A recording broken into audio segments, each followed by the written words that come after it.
우리 하나님이 기뻐하시는 제사 히브리서 13장 우리 1절 말씀 다 같이 읽어보도록 하겠습니다. 시작. 한 형제로 서로 사랑하십시오. 아멘. 오늘 13장 말씀은 한 형제로 서로 사랑하라고 하는 말씀으로 시작을 하고 있습니다. 이 사랑을 나누는 것은 교회에서 특히 크리스천들에게 굉장히 합당한 일이죠.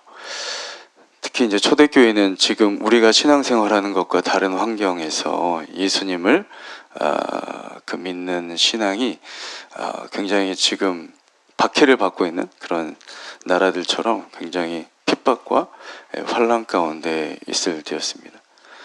그런 어려움에 처한 이 초대교회는 이 사랑으로 교회를 세우는 일이 굉장히 중요했죠. 마찬가지로 지금도 중요한 점이 있습니다. 우리 1절 형제 사랑의 내용을 보시면 2000년 전에는 이렇게 숙박시설도 굉장히 이렇게 미비하고 또 위생 상태도 굉장히 좀 그런 불결하고 그런 상태였기 때문에 또 복음을 증거하는 그 일이 굉장히 핍박이 많았습니다. 여러분 사도 바울 보시면 잘 알다시피 그런 상황 가운데 있었기 때문에 이 순회 전도자 사도 바울과 같은 그런 분들이 하니까 지금처럼 교회에 이렇게 목사님이 계셔가지고 이렇게 말씀을 전한 그런 교회라기보다 순회 바울과 같은 이 사도들이 또 이렇게 순회하면서 말씀을 복음을 전했기 때문에 오늘 말씀처럼 2절 한번 다 같이 한번 읽어볼까요? 2절 시작. 나그네를 대접하는 일을 잊지 말기 바랍니다. 어떤 사람들은 나그네를 대접하다가 자기도 모르는 사이에 천사를 대접하였습니다. 그래서 이 복음을 위한 이 손님을 대접하는 것은 이 초대교회 가정에게 또 성도들에게 굉장히 중요한 일이었고 어떻게 교회적으로도 굉장히 중요한 부분이었습니다. 그러면서 이 나그네를 대접하다가 천사를 대접했다고 하는 누구의 예를 듭니까? 그렇죠. 아브라함의 예를 들고 있습니다. 아브라함이 부주 중에 남을 잘 섬기는 자였는데 자기도 모르는 사이에 나그네인 줄 알았는데 나그네가 아니었고 천사들을 대접하였다.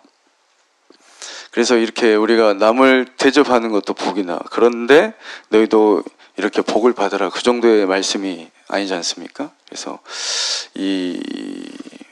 우리가 야고보서 2장 23절에 보면 이 히브리서 다음에 이제 다음 주부터 야고보서죠. 야고보서도 히브리서와 동일하게 또 장성한 자의 또 먹을 양식이죠. 보면은 2장 23절에 이렇게 돼 있습니다. 야고보서 2장 23절 제가 읽어드리겠습니다. 이에 성령의 이른바 아브라함이 하나님을 믿으니 이것을 의로 여기셨다는 말씀이 이루어졌고 그는 하나님의 벗이라 칭함을 받았나니 라게 되어 있습니다. 그래서 아브라함이 이 나그네를 대접했을 때 하나님과 어떠한 사이였다고요? 하나님과 벗이었다. 하나님께서 벗이라 칭함을 받았다. 근데 벗이라는 게 쉽게 말해서 친구지 않습니까? 그런 친구 사이 정도 어떤 사람 굉장히 친밀한 하나님과의 아브라함의 사이였다. 얼마나 친밀했으면 하나님께서 벗이라 칭함을 주실 수 있겠습니까? 그래서 우리 아브라함처럼 저 여러분 모두가 하나님을 가까이 하시는 더욱더 가까이 하시는 그 복이 있기를 축원합니다. 그래서 성경에 계속 나오잖아요. 여호와를 가까이 하면 내게 무엇이다? 여호와를 가까이 하면 내게 복인 줄 믿습니다. 그래서 여호와를 항상 가까이 하는 게 내게 복이다.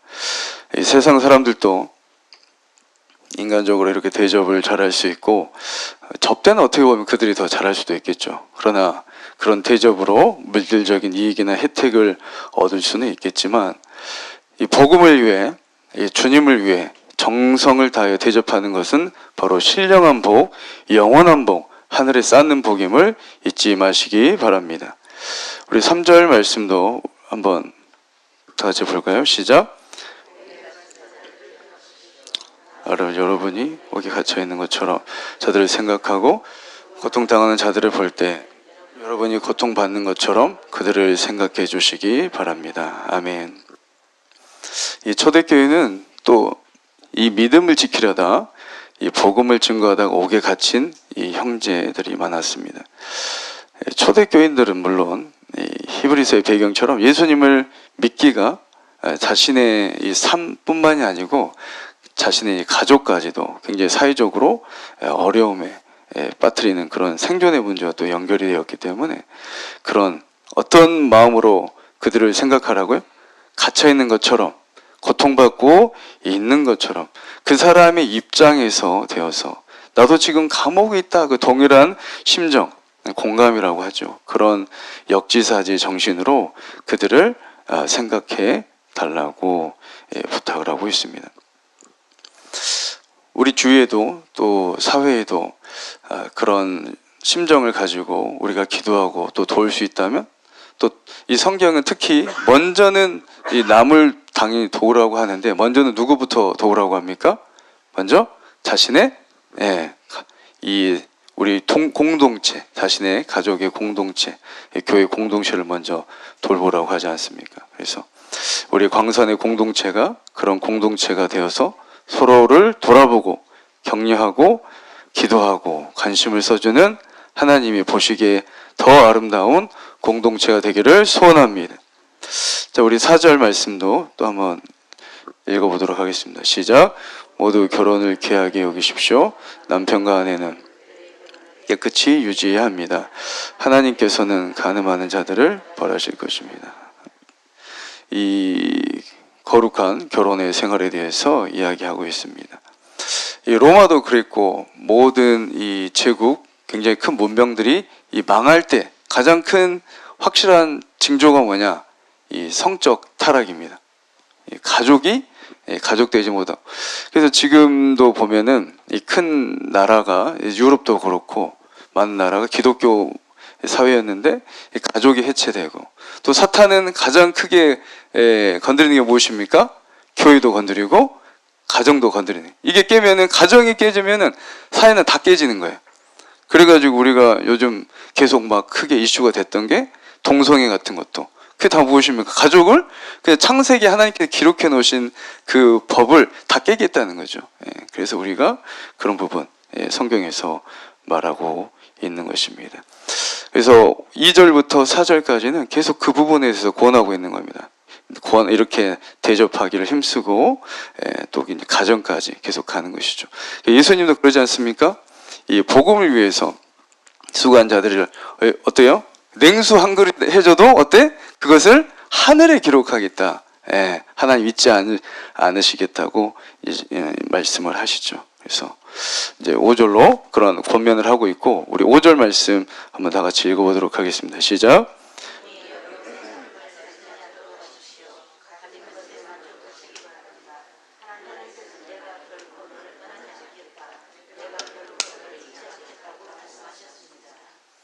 아멘. 개역개정에는 돈을 사랑하지 말라. 쉽게 말해서 돈을 사랑한다는 건 누구를 사랑하지 못한다는 겁니까? 그렇죠. 하나님을 사랑하지 못하는 겁니다. 왜 둘 다 인간적으로는 그렇게 생각할 수 있지 않습니까? 하나님도 사랑할 수 있고 돈도 사랑할 수 있지. 그렇게 생각할 수도 있죠. 그런데 마태복음 6장 24절에 주님께서 이렇게 말씀하시죠. 한 사람이 있는데 한 사람이 두 주인을 섬기지 못할 것이니 혹 이를 미워하고 저를 사랑하거나 혹 이를 중히 여기고 저를 경히 여김이라 라고 너희가 하나님과 또 뭐예요? 재물을 겸하여 섬길 수 없다. 우리는 다 겸하여 섬길 수 있다고 생각을 하지만 예수님 말씀하시는 거예요. 하나님과 재물 같이 섬길 수 없다고 얘기하십니다. 디모데전서 6장에도 이렇게 말씀이 되어 있습니다. 디모데전서 6장 6절부터 10절 성경에 쓰신 분들 같이 보시고요. 디모데전서 6장 6절부터 10절까지 제가 한번 빨리 읽어드리겠습니다. 그러나 자족하는 마음이 있으면 경건은 큰 이익이 되느니라. 우리가 세상에 아무것도 가지고 온 것이 없음에 또한 아무것도 가지고 가지 못하리니 우리가 먹을 것과 입을 것이 있은즉 족한 줄로 알 것이라. 부활이 하는 자들은 시험과 올무와 여러 가지 어리석고 해로운 욕심에 떨어지나니 곧 사람으로 파멸과 멸망에 빠지게 하는 것이라. 돈을 사랑함이 일만하게 뭐가 됩니까? 불의가 된다. 이것을 탐내는 자들은 미혹을 받아 믿음에 떠나 많은 근심으로 자기를 찔렀도다. 굳이 제가 설명을 하지 않아도 이 말씀 자체로 다 설명이 되어 있죠. 쉽게 말해서 오늘 말씀처럼 어떻게 말합니까? 사도 바울이 자족해라. 돈에 있어서 자족해라 라고 좋게 여겨라 말하면서 돈을 사랑하는 것이 뭘 시작이라고요? 악의 뿌리가 된다는 얘기예요. 악의 뿌리. 일만 악의 뿌리가 된다. 여러분 근데 잘 생각하셔야 될 게 돈 자체는 어때요? 선한 것도 악한 것도 아니에요. 그냥 수단이에요. 우리가 사용하는 수단. 또 돈도 벌고 이윤도 추구해야 되죠. 그러나 돈을 중요한 게 있는데 돈을 어떻게 하지 말라고요? 사랑하지 마라. 돈을 사랑하면 누굴 사랑하는 것이다? 네, 세상을 사랑하는 거예요. 하나님을 사랑하지 않는 거란 말이에요. 그래서 예수님께 친히 말씀하시죠. 돈과 하나님과 돈을 어떻게 해요? 재물을 겸하여 섬길 수 없다고 분명하게 그래서 말씀을 하신 겁니다. 인간은 두 주인을 섬길 수가 없기 때문에. 그래서 돈을 사랑하지 말고 내가 열심히 일하고 하나님께 주셨다면 어떻게 하라? 그걸로 자족해라고 성경은 말을 하고 있습니다. 거기에 대해서 예수님께서 계속해서 말씀하십니다. 마태복음 6장 25절에 여러분 잘 아시는 말씀이죠. 무엇을 먹을까? 입을까? 어떻게 하지 마라? 염려하지 마라. 염려하지 마라. 공중의 새도 하나님이 입히시고 백합화도 들에 핀 요즘 보니까 막 꽃들이 막 피더라고. 엄청 이쁘더라고. 근데 그 꽃들도 어때요? 하나님이 다 입히신다. 아멘? 하나님이 그 꽃들을 다 돌보신다. 그리고 내일 우리가 태워버리고 뭐 아궁이에 던져질 그 들풀도 하나님께서 입히시는데 하물며 누구일까 보냐? 너일까 보냐? 너일까 보냐? 우리는 누구입니까? 주님만이 나의 왕이 되시면 우리는 모두 다 하나님의 친아들이요 친 백성인 줄 믿습니다. 하나님의 아들 딸들인데 하나님이 먹이실 줄 믿습니다. 하나님의 아들 딸인데 누가 먹이십니까? 아버지가 먹이시지. 믿으십니까? 예, 그렇게 예수님께서 말씀하시잖아요. 그래서 인생의 목적이 돈이고 부유함의 목적인 자들은 해로운 이 욕심 때문에 망한다. 그래서 사망이 무엇 때문에 망한다고 합니까? 욕심이 죄를 잉태한다고 하잖아요. 죄를 잉태한다고. 그 죄가 어때요? 장성해서 결국 사망에 이르게 한다고 하지 않습니까? 그래서 하나님의 자녀이면서도 염려하는 자들을 주님 뭐라고 하십니까? 이거 계속 읽어보면 뭐라고 나와요? 이 믿음이 작은 자들아. 예, 믿음이 좀 커지라고 하는 거예요. 커지라. 예. 먼저 그래서 예수님이 뭐라고 합니까? 하나님의 백성들은 이방인들만 구하는 그 이방인들이 구하는 거예요. 예수님 안 믿는 것들이 구하는 것이지 왜 하나님 네 아버지고 아버지인데 왜 하나님 백성이 그러느냐? 그러면서 뭘 구하라고 하십니까? 먼저 하나님의 백성들은 그의 나라 천국을 구하고 또 뭘 구해요? 그 의를 구하는 것이 하나님의 친 백성인 줄 믿습니다. 그게 바로 하나님의 자녀들이라고 예수님께서 말씀하고 계시죠. 그래서 그렇게 백부장처럼 주님께서 칭찬하신 분들 대부분 누구였다고요? 다 믿음으로 사는 사람들. 믿음으로 하나님 말씀 믿은 자들을 하나님이 칭찬하셨죠. 그렇게 주님이 칭찬하시는 우리 모두가 저와 여러분 되기를 주님의 이름으로 축원합니다. 그래서 하나님의 자녀들에게 내가 너희를 떠나지 않으리라 오늘 말씀처럼 그러죠? 우리 6절이죠? 5절이 연결되어 있잖아요. 5절 보면 하나님께서 내가 결코 너를 어떻게 해요? 떠나지 않겠다. 내가 결코 너를 잊지 않겠다. 믿으십니까? 이 말씀이 굉장히 중요한 거예요. 그래서 예수님께서 마태복음 6장에 그렇게 길게 설명하시는 거예요. 네. 내 너를 떠나지도 않으리라. 내 너를 떠나지도 않으리라. 내 너를 버리지도 믿으십니까? 버리지도 않으리라. 약속하신 그 주님의 말씀 믿으시기 바랍니다. 그러기에 믿음의 사람들은 이 상황과 환경을 휘둘리는 게 아니라 초월하는 것이죠. 그래서 담대하게 복음을 선포하며 담대하게 하나님 이름 부르며 찬송하는 자들인 줄 믿습니다. 그래서 믿음이 있는 사람들은 가장 큰 백이 있죠. 가장 큰 백. 저도 있고 여러분도 있을 줄 믿습니다. 우리 뒤에는 등 뒤에 누가 계세요? 나의 등 뒤에서 나를 밀어주신 분 누구 있으세요? 하나님 아버지 계신 줄 믿습니다. 예, 그 백 믿고 사는 거죠. 세상에서 가장 든든한 분 하나님밖에 없는 줄 믿습니다. 나의 아버지. 그래서 당시 초대교인들 순교하고 막 엄청 힘들었잖아요. 지금 중국 엄청 핍박한 이슬람 거기를 뛰어넘을 정도로 그럴 수 있었던 이유가 무엇입니까? 예, 바로 오늘 마태복음 10장 예수님께서 몸은 죽여도 마태복음 10장 28절입니다. 몸은 죽여도 영혼은 능히 죽이지 못하는 자들을 두려워하지 말라. 쉽게 말해서 누구 두려워하지 말라는 거예요? 사람 두려워하지 말고 오직 몸과 또 무엇까지요? 가장 중요한 영혼을 능히 지옥에 멸하실 수 있는 일을 두려워하라. 그분 누구밖에 안 계십니까? 하나님밖에 안 계신 줄 믿습니다. 아멘. 예, 영까지는 사람이 어떻게 못해? 바로 하나님만이 모든 것을 심판하시는 분이시죠. 그리고 오늘 7절 말씀 또 읽겠습니다. 시작. 여러분에게 가르쳐준 지도자들을 기억하십시오. 그들이 어떻게 살고 어떻게 죽었는지를 생각하고 그들의 믿음을 본받으십시오. 아멘. 오늘 보면은 그들의 믿음을 본받기 이전에 뭐라고 되어 있어요? 그들이 어떻게 살고 어떻게 죽었는지를 생각할. 쉽게 말해서 그들의 삶의 열매를 보라는 게 참 쉽지 않은지 제가 말을 전하고 있으면서도 쉽지 않은데 그들이 본받아야 됩니다. 아멘. 본받아야 돼. 근데 그들이 어떻게 살고 어떻게 죽었는지를 생각하고 그들의 믿음을 본받으라고 얘기하고 있어요. 삶의 열매를 보라고 하는 것이죠. 우리 모두가 정말 하나님께서 받으시는 그런 열매 맺기를 소원합니다. 우리 또 9절, 10절, 11절, 9절만 한번 보면은 여러 가지 시간이 없기 때문에 제일 빨리 읽도록 하겠습니다. 하나님의 은혜로 이제 계속해서 음식에 대한 규칙, 그런데 어떻게 하지 마라. 마지막 보면 얽매이지 마라. 예, 히브리서에 지금 강조하는 게 계속 나오고 있습니다. 10절 보면 또 우리가 뭐가 있습니까? 제단이 있다. 성막이 있고 제사장, 그것을 먹을 제사장들이 제사 드리는 것을 먹을 수 없었다. 11절 대제사장은 죄를 없애기 위해 지성소 안으로 동물 피를 가지고 그것을 바친다. 그러나 그 동물의 시체는 성막 바깥에서 불사른다. 그래서 이제 보면은 그 제사장이 번제를 드릴 때 속죄제를 얘기합니다. 속죄제는 다 태우는 거예요. 뭐 화목제나 그런 건 같이 먹기도 하거든요. 모인 사람들끼리 먹기도 하고 제사장들이 어떤 게 취하기도 하고 하는데 속죄제는 어떻게 해요? 남김이 있으면 안 돼요.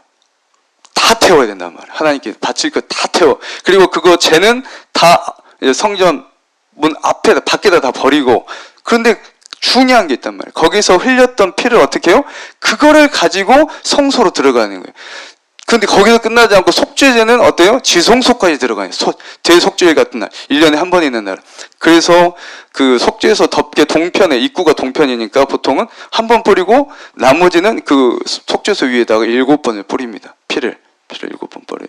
이제 그 부분을 얘기하고 있습니다. 그래서 오늘 그 11절 말씀처럼 동물의 시체는 성 바깥, 그러면서 12절 이제 말씀을 하고 있는 것이 마지막까지. 우리 12절부터 우리 13절까지 한번 읽어볼까요? 시작.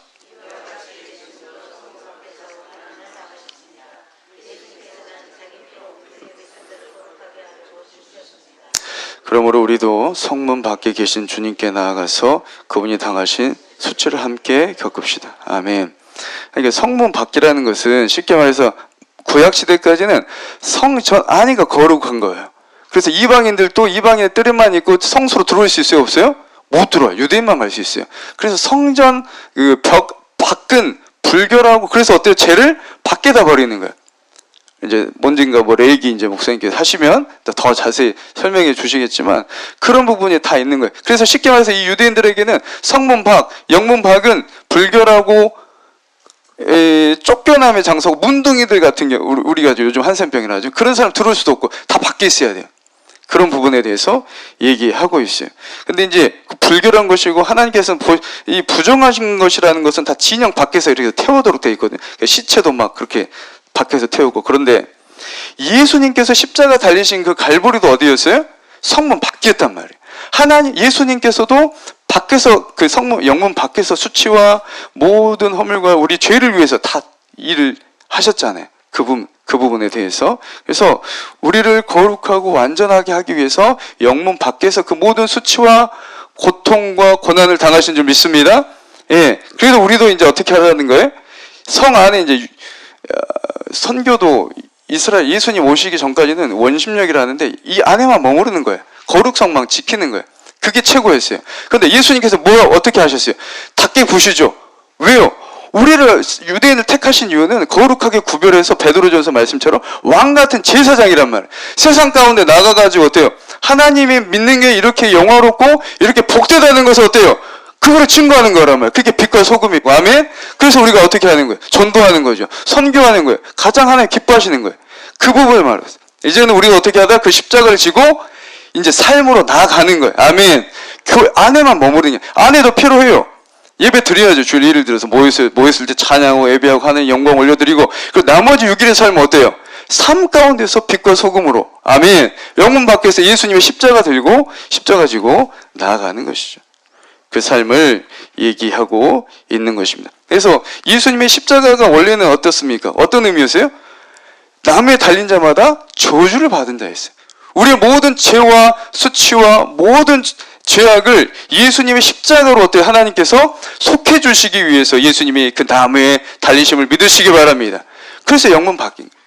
그러나 이제 우리도 어떻다고요? 예수님 하신 것처럼 이제 세상 가운데 영문 밖에서 주님의 복음을 증거하고, 이제 이심전도 훈련학교 또 2차로 두 번 열린다고 하는데, 전도가 그래서 하나님이 기뻐하시는 거예요. 아멘. 세상 가운데 주님을 증거하고 삶으로 증거하는 것.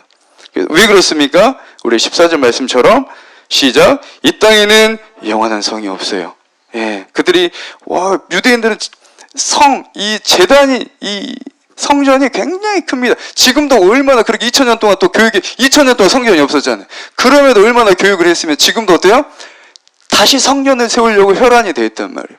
그 3차 성전. 이제 3차가 사족이긴 합니다만 3차가 만약 예루살렘에 지어진다 그러면 어때요? 하나님 임박하는 날이 더 이제 가까워오는 거긴 해요. 그들은 예수님과 상관없어요. 우리가 막 따라가고 그런 게, 말씀이 우리는 진리인 줄 믿습니다. 우리 예수가 진리인 거예요. 예. 그런데 그런 부분, 그 사람은 아직도 이 제단과 히브리서에서 예수를 보라고 하는, 가장 중요한 거 뭐예요? 예수를 깊이 생각하는 게 히브리 가장 중요하다. 그러니까 그들은 뭘 아직도 보는 거예요? 구약의 아직도 그걸 못 보여요. 그러니까 참 예수님 통분히 여기신 부분이 있는 거죠. 자, 그 정도로만 하고. 그래서 우리는 뭘 찾고 있다? 앞으로 다가올 천국, 예수님께 말씀하신, 어때요? 먼저 그의 나라를 구하는 우리가 되기를 축원합니다. 예, 다가올 성을 우리 찾고 있는 거예요. 그게 우리 영의 나그네인 것입니다. 우리 15절 읽고 마치도록 하겠습니다. 15절 시작. 그러면 예수를 통하여 항상 하나님께 찬양의 제사를 드립시다. 이는 그분의 이름을 증언하는 우리 입술의 열매입니다. 아멘. 하나님 받으신 게 어떤 제사라고요? 찬양의 제사. 다른 건 모르겠는데 제가 봤을 때 우리 교회는 정말 있는 것 같아요. 아멘. 제가 이렇게 같은 회중에서 찬양을 할 때 엄청 힘이 졌는데, 저만 그러지 않죠? 예. 정말 은혜가 되고 하나님께 찬양의 제사 올려드리는 우리 교회인 줄 믿습니다.